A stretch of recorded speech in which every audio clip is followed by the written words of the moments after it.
Well, hey guys, we are starting Unit 7, but the third section, which is multiplying and dividing decimals. And realistically, we're just going to be doing multiplying decimals. Maybe we'll get some dividing decimals next week, but most likely it'll be multiplying decimals. And this is really an important skill, so I'm glad we're going to get to this before the end of the year. So let's start with 2 times 7. Everybody knows that 2 times 7, let's see if I can get this to work. Everybody knows that 2 times 7 is 14, right? But what if I said 2 times 7 tenths? 2 times 7 tenths. Well, times is the same as of, right? And if I said 7 tenths of 2, it's going to be less than 2. When you multiply by something less than 1, your answer gets smaller. If you think about it, look at this number line, right? This is 0, that's 1. So each of these is tenths. 1 tenth, 2 tenths, 3 tenths, 4 tenths, 5 tenths, that's 1/2. 6 tenths, 7 tenths, 8 tenths, and 9 tenths, and 1 whole is 10 tenths. So multiplication is also repeated addition, right?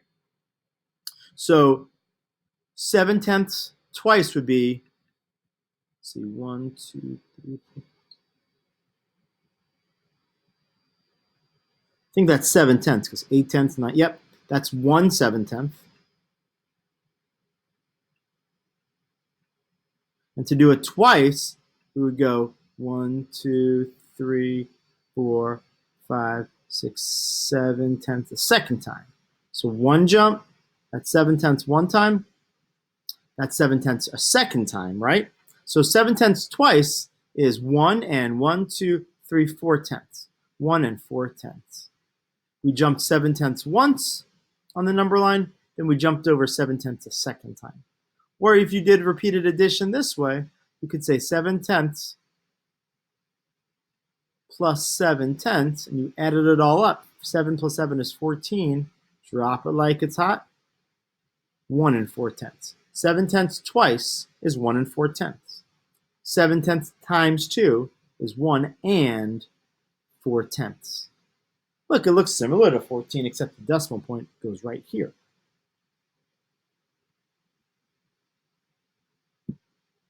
Look here. Now, what if it asked you 7/100ths twice? We know 7/100ths is less than 7 tenths. Here's 1 tenth, right? 5/100ths is halfway, so 7/100ths is right there. And then 7 more hundredths would be right there. So if you added 7/100ths twice,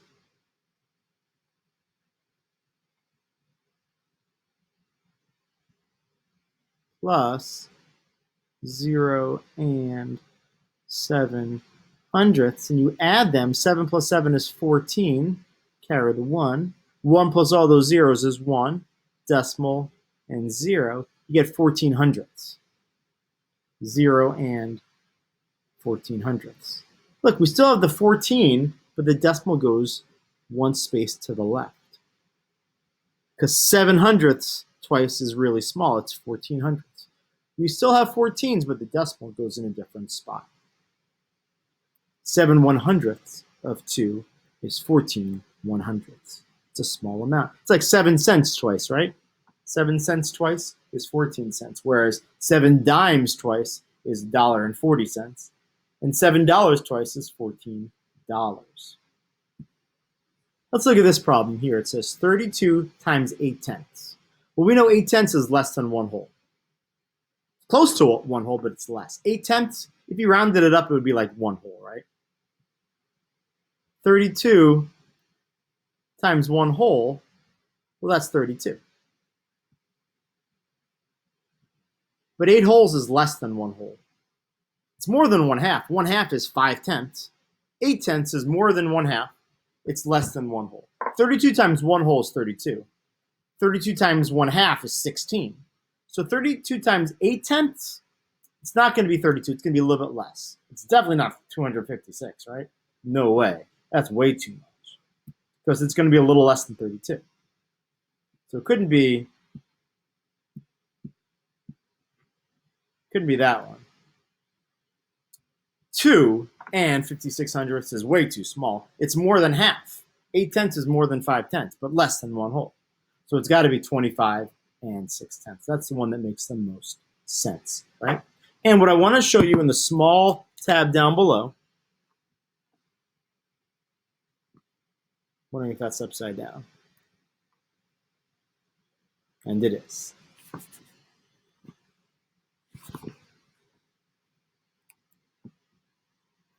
So we got 32 times 8/10. Multiply this the way you normally multiply. 2 times 6 is 16. Carry the 1. 3 times 8 is 24, plus 1 is 25. 256. But there is 1 digit behind a decimal. 1 digit behind a decimal. So there's going to be 1 digit behind a decimal in the answer. 25 and 6/10. And that makes sense because 8/10 is more than half, but less than 1 whole. The answer had to be less than 32 times 1, which is 32, but more than 32 times 1/2, which is 16. 25 and 6/10 makes sense.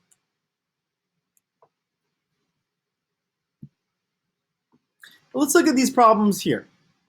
1 through 3, we got to pick the best estimate. For the first one, it says 19, it's close to 20, times 5/10. That's exactly 1/2, isn't it? Or half of, times means of, half of 19. If 19 was, if I rounded that up to 20, I asked myself, what's half of 20? That would be 10, right? So my answer should be really close to 10. Which one makes the most sense? 95 hundredths, 9 and 5/10, or 95? Well, obviously, 9 and 5/10 is the closest to 10. But notice that 95, 9 and 5/10, and 95 hundredths all have 95 in it. The question is, where does the decimal go?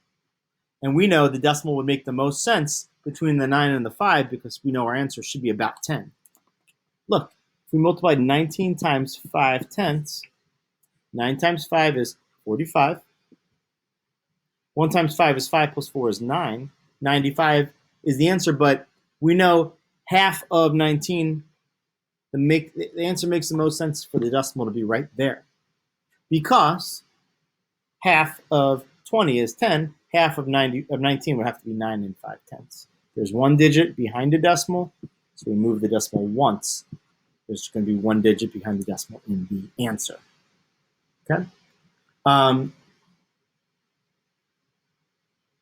Let's look at the second one. Here it says 2.5, or 2 and 5/10, times 7. 2.5 is between 2 and 3. So 2 times 7 is 14. 3 times 7 is 21. Our answer is going to be halfway. It's going to be somewhere in between those two. What makes the most sense? Between 14 and 21. Would it be 175 thousandths? Would it be 1 and 75 hundredths? Or 17 and 5/10? In between 14 and 21, 17 and 5/10 makes the most sense. Lastly, let's look at this one. 3/10, that's less than half, but not a ton less than half. 120. First of all, 120 times 3 we know is 360, right? Where should the decimal go if it's 3/10 of 120? Half of 120 is 60. A little bit less than half of 120, would it be 3 and 6/10? 36 or 360. We know it's not going to be 360. But I think a little bit less than half of 120, it makes more sense for it to be 36. And look, there's only 1 digit behind a decimal, so that there's going to be 1 digit behind the decimal in the answer.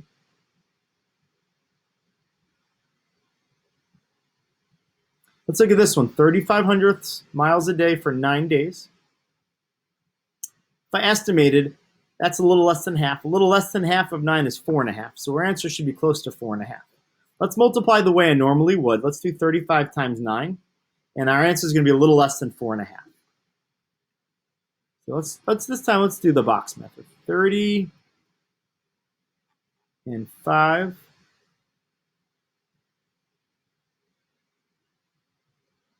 times 9. 9 times 30 is 270. 9 times 5 is 45. Add them together, we have 315. I said my answer should be a little less than 4.5. Where would my decimal go for my answer to be a little bit less than 4.5? Would it be right there, right here, or right here? Well, it'd have to be right there, right? 3 and 1500ths makes the most sense for a little bit less than half of 9. Also, there's 1, 2 digits behind a decimal. Decimal point, there's 2 places behind the decimal. So in my answer, they have to be 2 places behind the decimal too. 3 and 1500ths makes the most sense. Let's look at this one right here. It's 26 and 2/10 3 times, right? So let's estimate 25 times 3 is 75. This is going to be a little bit more than 75. So my estimate is just a little bit more than 75. So our answer should be a little bit more than 75. Not a lot more, a little more, because 26 and 2/10 is a little bit more than 25. So here I'm going to multiply the way I normally do. Pretend the decimal's not even there. 2 times 3 is 6. 6 times 3 is 18. Carry the 1. 2 times 3 is 6 plus 1 is 7. 786. But I said my answer should be a little bit more than 75. Where do you think the decimal will go for it to be a little bit more than 75?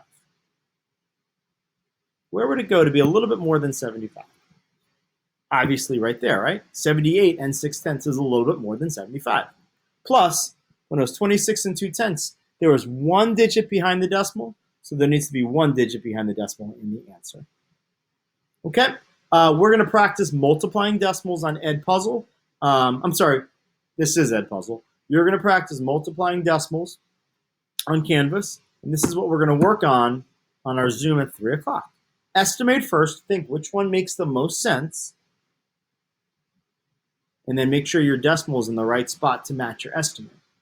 Also remember, if there's 1 digit behind the decimal in your question, there must be 1 digit behind your decimal in the answer. If there's 2 digits behind your question and the answer, there must be 2 digits behind the answer. There must be 2 digits behind the decimal in the answer. Okay. Hopefully this was helpful, and I will see you at 3 o'clock for math. I'll also see you at 11 a.m. for Benny Break Iron. See you later, guys.